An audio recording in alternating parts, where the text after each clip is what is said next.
जय भीम। थक गए? काफी समय से आप लोग इंतजार कर रहे हैं। बहुत गर्मी भी है, तो इसलिए मैं आपसे दोबारा नहीं बोलूंगा जय भीम बोलने के लिए। पर आप जो इतनी देर से इतनी गर्मी में आप सब बैठे हैं, इससे मैं समझ गया कि आपने मन बना लिया है कि आने वाले लोकसभा आम चुनाव में और आने वाले विधानसभा चुनाव में आप हाथी को हरियाणा से दिल्ली भेजने का काम करने वाले हैं।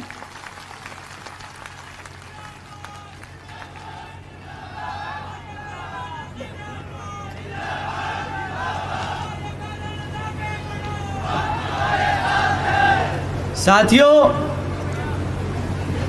सबसे पहले मैं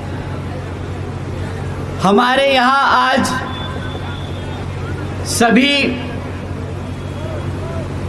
बड़े बुजुर्ग और हमारी माताएं बहनें जो इतनी बड़ी संख्या में इस समीक्षा की रिव्यू मीटिंग में शामिल हुए हैं, तो आप सभी के लिए एक बार जोरदार तालियां हो जाएं। और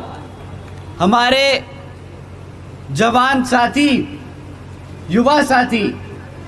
जो इतनी बड़ी संख्या में हमारे बड़े बुजुर्गों का ध्यान रखते हुए और इस कैडर कैंप में शामिल होने के लिए दूर दूर से चलकर आए हैं, तो एक बार जोरदार ताली हमारे सभी युवा साथियों के लिए। साथियों, ज्यादा समय ना जाया करते हुए मैं आज अपनी बात शुरू करने से पहले अपने सभी संतों, गुरुओं व महापुरुषों में खासकर महात्मा ज्योतिबा फूले, छत्रपति शाहूजी महाराज, नारायण गुरु, पेरियार रामास्वामी जी, बाबा साहब डॉक्टर भीमराव अंबेडकर जी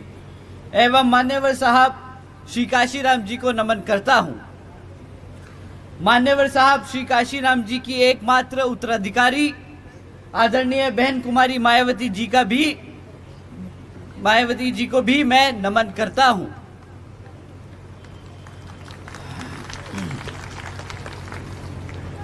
उत्तर प्रदेश की 4 बार मुख्यमंत्री, लोकसभा व राज्यसभा की कई बार सदस्य रही आदरणीय बहन कुमारी मायावती जी, जिन्होंने अपने सभी SC, ST, OBC एवं अल्पसंख्यक समाज के साथ साथ सर्व समाज में से गरीबों और कमजोरों के लिए अपना पूरा जीवन समर्पित किया है। मुझे गर्व है कि मुझे ऐसे महान नेता के नेतृत्व में काम करने का मौका मिल रहा है। आदरणीय बहन कुमारी मायावती जी का मैं हार्दिक अभिनंदन और आभार व्यक्त करता हूं। आज आप सबके बीच में आकर आप सभी का भी मैं तहे दिल से शुक्रिया अदा करता हूं और अपने आप को एक खुशनसीब व्यक्ति मानता हूं कि मेरे को आप जैसे साथी लोग मिले इस मूवमेंट और मिशन को आगे बढ़ाने के लिए। आप सभी का तहे दिल से धन्यवाद और शुक्रिया। आज हिसार और सिरसा जिले की सभी माताओं, बहनों, बड़े बुजुर्ग के साथ साथ यहाँ मौजूद सभी युवा साथियों का जो यहाँ की इस कमेटी समीक्षा कम BSP की कैडर मीटिंग में शामिल हुए, तो आप सभी का स्वागत। साथ ही साथ आज यहाँ मंच पे मौजूद हमारे सभी छोटे बड़े पदाधिकारी और सभी कार्यकर्ता गणों का मैं तहे दिल से स्वागत और धन्यवाद करता हूं। साथियों, आज हमारे साथ मंच पर मौजूद Shri Anand Kumar ji, BSP national vice president, साथ साथ श्री रणधीर सिंह बेनीवाल जी, श्री कुलदीप बलियान जी, श्री राजवीर जी, श्री डॉक्टर प्रदीप जी, श्री लीलू राम आशा जी, श्री राम सिंह जी, डॉक्टर हरपाल सिंह जी और श्री रोहित गरवार जी, उनके साथ साथ कृष्ण जबलपुर से, आप सभी का भी मैं तहे दिल से स्वागत और धन्यवाद करता हूं। साथियों, अब मुद्दों की बात पे आते हैं। साथियों, जैसे कि आपको मालूम है कि बसपा को बने 39 साल हो चुके हैं और इन 39 सालों में हमारी पार्टी के संस्थापक परम पूज्य बाबा साहब, परम पूज्य मान्यवर साहब श्री काशीराम जी और एक छोटे से परिवार में जन्मी, दिल्ली की गलियों से निकलकर दिन रात एक कर अपना पूरा जीवन और अपना परिवार इस पार्टी व मिशन और मूवमेंट के लिए त्याग कर बहन जी ने हम दलितों और पिछड़े समाज को राजनीतिक की मुख्य धारा में लाने का काम किया। साथ ही साथ गरीबों और कमजोरों को इतना मान सम्मान दिया कि आज कोई भी राजनीतिक पार्टी हमारे इस वर्ग को नजरअंदाज नहीं कर सकती।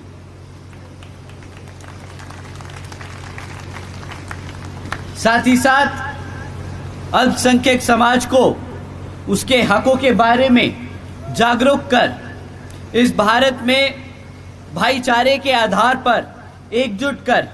समता मूलक समाज की स्थापना करने की पूरी कोशिश करी और सर्व समाज को एक ऐसी सरकार देने का काम किया जिसकी कल्पना हमारे गुरु बाबा साहब डॉक्टर भीमराव अंबेडकर जी ने की थी।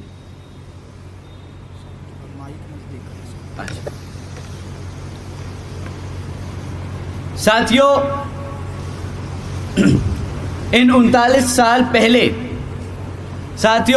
साल पहले ये पार्टी, ये मिशन, ये मूवमेंट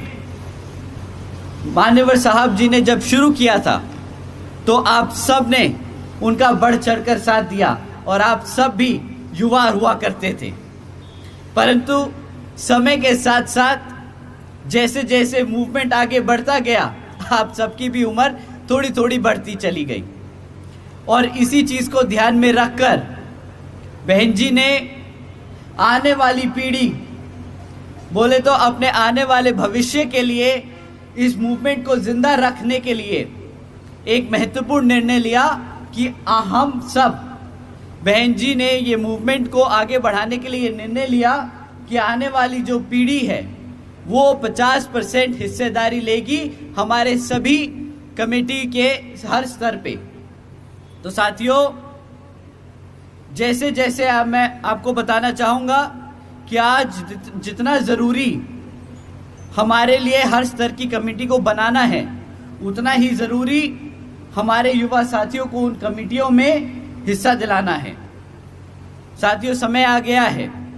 कि आप सब बहन जी की तरह ही अपने घर से, अपने परिवार से, अपनी पार्टी के इस मूवमेंट को नई ऊंचाइयों तक पहुंचाने के लिए अपने बच्चों को पार्टी में शामिल कर उनको आगे बढ़ाने का काम करेंगे।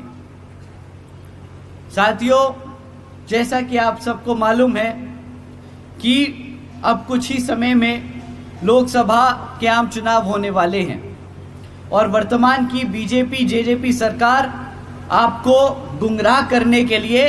साम दाम दंड भेद आदि का इस्तेमाल कर सकती है, पर आपको इनकी बातों में ना आकर इनसे इनके कामों के बारे में पूछना है। साथियों, जब आप उनसे इनके कामों के बारे में पूछेंगे तो आपको पता चलेगा कि इनके कामों की लिस्ट बहुत छोटी है और इनकी विफलताओं की लिस्ट बहुत लंबी। पिछले कई वर्षों से बीजेपी जेजेपी की सरकार चल रही है और आज तक भी ना यहाँ गाँवों में पक्की सड़कें बनी, ना यहाँ घरों तक 24 घंटे बिजली पहुंची, ना यहाँ नए स्कूलों का खोलने का काम किया गया, ना यहाँ रोजगार देने का काम किया गया और ना ही यहाँ पे जाति और धर्म के आधार पर जो दंगे हो रहे थे उन पे लगाम लगाने का काम किया गया। साथियों, आज भी बीजेपी जेजेपी ने सरकारी नौकरियों में SC ST OBC भर्तियों पर रोक लगाकर रखी है। आपको जानकर हैरानी होगी कि आज भी 1,80,000 से ज्यादा सरकारी नौकरियां हरियाणा सरकार में खाली पड़ी हैं। आज BSP कहती है कि अगर हमारी आने वाले विधानसभा आम चुनाव में सरकार बनेगी तो जैसे बहन जी ने अपने शासनकाल में यूपी में सबसे पहले आते ही जो सरकारी नौकरियों में बैकलॉग था उसको पूरा किया, उसको भरा, उसी तरह हरियाणा में सरकार बनने पर सबसे पहले बैकलॉग भरा जाएगा। साथियों, आज भी बीजेपी जेजेपी ने एजुकेशन पॉलिसी यहां पर लागू नहीं करी, और तो और इस सरकार ने अपने शासनकाल में 2,500 से ज्यादा स्कूलों को बंद करने का काम किया। साथियों, आज BSP कहती है कि जिस तरह पिछड़े बुंदेलखंड क्षेत्र में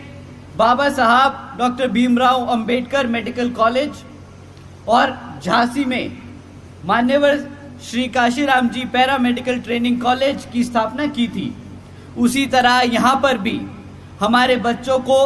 एजुकेशन में आगे बढ़ने के लिए medical colleges, training centres, senior secondary schools, primary schools की स्थापना की जाएगी। साथियों, जब हमारे बच्चे पढ़ ही नहीं पाएंगे तो कहां से नौकरियां ले पाएंगे,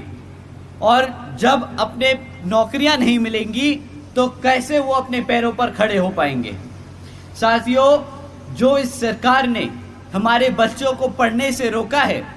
पिछले 5 से 10 सालों में, इससे इनकी ये जो मनुवादी सोच रखने वाली मानसिकता है वो दर्शाती है। तो आपको इनकी मीठी मीठी बातों में नहीं आना है, इनके ऊंचे लंबे चौड़े वादों को सुन के बहकना नहीं है। इनसे पूछना है कि भाई जो पिछले 10-15 सालों में एजुकेशन पॉलिसी को लेके आप लोगों ने इतना बड़ा मुद्दा बना के रखा है, उसको आज तक आपने जमीनी स्तर पे लागू क्यों नहीं किया। साथियों, आप सब जानते हैं कि किस तरह से हमारी आशा वर्कर्स लंबे समय से अपने हकों के लिए धरने पे बैठी हैं, और इस सरकार ने कितने समय तक उनको नजरअंदाज किया है। तो साथियों, आज BSP कहती है कि हरियाणा में सरकार बनने पर हमारे आशा वर्करों की सबसे पहले सारी समस्याओं को हल किया जाएगा, उनका उचित समाधान किया जाएगा। साथियों, ये तो है बीजेपी और जेजेपी के हाल, परंतु राजनीतिक स्तर पर एक और नीच गंदी जो हमारे समाज को एक पिछले 50-60 सालों से दबाने की कोशिश कर रही कांग्रेस पार्टी भी है। साथियों, कांग्रेस पार्टी आपको कभी भी आपके बीच में आकर अपने काम गिनवाने के काम नहीं करेगी। वो आपको आकर BSP को गुमराह, हमारे BSP के वर्करों को, समर्थकों को गुमराह करने के लिए हमेशा सिर्फ एक ही लाइन बोलेगी कि BSP तो बीजेपी की बी टीम है। पर साथियों, जब जब कांग्रेस आपको ये बोले, आपके साथियों को ये बोले, आपको सीधा पलटकर बोलना है, भाई बीजेपी की टीम है या नहीं है, तुम बताओ तुमने क्या काम किया पिछले 50-60 सालों में हरियाणा में। जब आप उनसे ये सवाल पूछेंगे तो उनकी हालत खराब हो जाएगी, पसीने छूटने लगेंगे, क्योंकि उनके पास आपको बताने के लिए कुछ नहीं है। अगर उनके दिल में जरा सी अच्छे दिल से बताएंगे कि किस तरह उनकी सरकारों ने हमारे बाबा साहब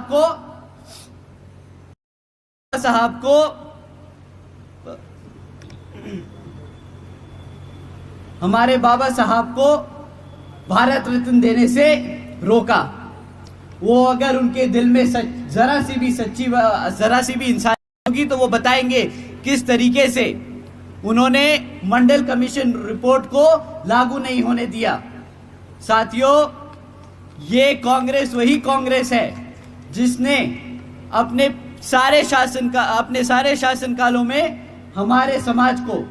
बहुजन समाज को, पिछड़े समाज को दबा के रोक के किया। साथियों, अब समय आ गया है कि आप भी हरियाणा में बीएसपी की सरकार बनाने के लिए मन बना ले, ठान ले। साथियों, ये इसलिए मैं कहता हूं क्योंकि जब हमारे लोग, बीएसपी के लोग बहुजन समाज पार्टी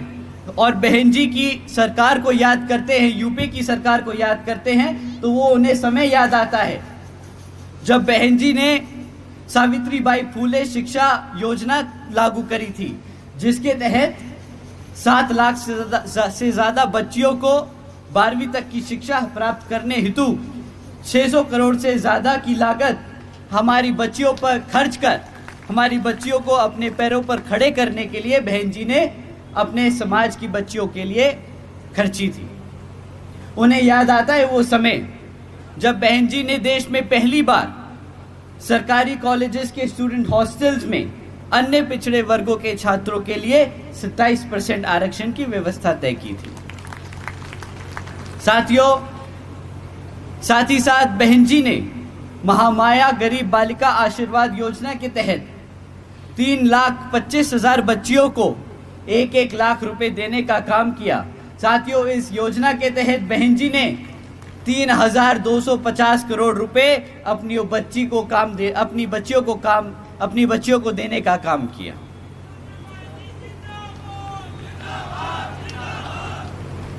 साथियों, बहन जी ने सरकारी नौकरियों के साथ साथ सरकारी ठेकों में भी आरक्षण की व्यवस्था लागू की।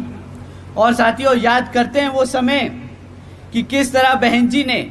सरकारी नौकरियों की भर्ती पर लगी रोक को हटाकर बहुजन समाज के साथ साथ सर समाज को, सभी जरूरतमंदों को, लोगों को नौकरी देने का काम किया था। साथियों, बहन जी ने प्रदेश की व्यवसायिक technical institutions, engineering colleges, polytechnic एवं इंडस्ट्रियल ट्रेनिंग इंस्टीट्यूट्स में अन्य पिछड़े वर्गों के लिए 27% सीटों की आरक्षण तय की थी। बहन जी ने कृषि एवं संबंधित कार्यों में मिनिमम वेजेस को 55 रुपए से बढ़ाकर 100 रुपए प्रतिदिन करने का काम किया और अन्य पिछड़े वर्गों के लोगों के लिए क्रीमी लेयर की वार्षिक आय सीमा 3 लाख रुपए से बढ़ाकर 5 लाख रुपए करने का काम किया।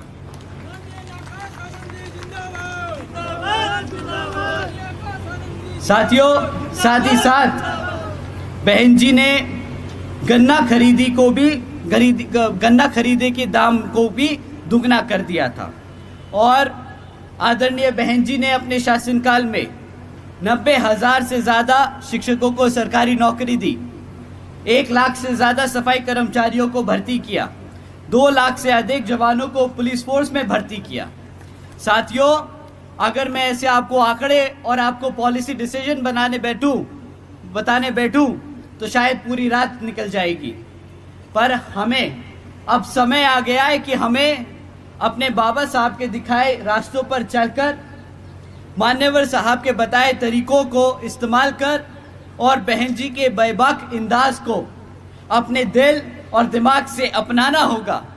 तो साथियों, समय आ गया है कि अब हम सब एकजुट होकर हर समाज के हर एक व्यक्ति को बसपा से जोड़ने का काम करेंगे और बता देंगे कि हम आ रहे हैं हर एक उस चीज के लिए जो इस संविधान में हमारे लिए हमारे गुरु देकर गए हैं, बाबा साहब डॉक्टर भीमराव अंबेडकर जी। अंत में साथियों, एक बार दोबारा मैं अपने सभी माताओं, बहनों, बुजुर्गों और जवान युवा साथियों का तहे दिल से शुक्रिया अदा और धन्यवाद करता हूं। साथ ही साथ हमारे जवान जबाज बीवीएफ साथियों का भी तहे दिल से शुक्रिया अदा करता हूं। हमारे सभी बहुजन मीडिया के साथी लोगों का भी दिल से धन्यवाद करता हूं कि हमारे मैसेज को देश के कोने कोने तक पहुंचाने का आप जो मेहनत से काम कर रहे हैं, आप सभी का तहे दिल से धन्यवाद। हमारे सभी साथी जो हमारे साथियों का, हमारे कैडर के, हमारे सभी लोगों का मनोरंजन कर रहे थे, आप सभी का भी तहे दिल से शुक्रिया था। आप सब ने इतनी मेहनत से इस मीटिंग को सफल किया, आप सभी का धन्यवाद। जय भीम, जय भारत, जय बहन जी।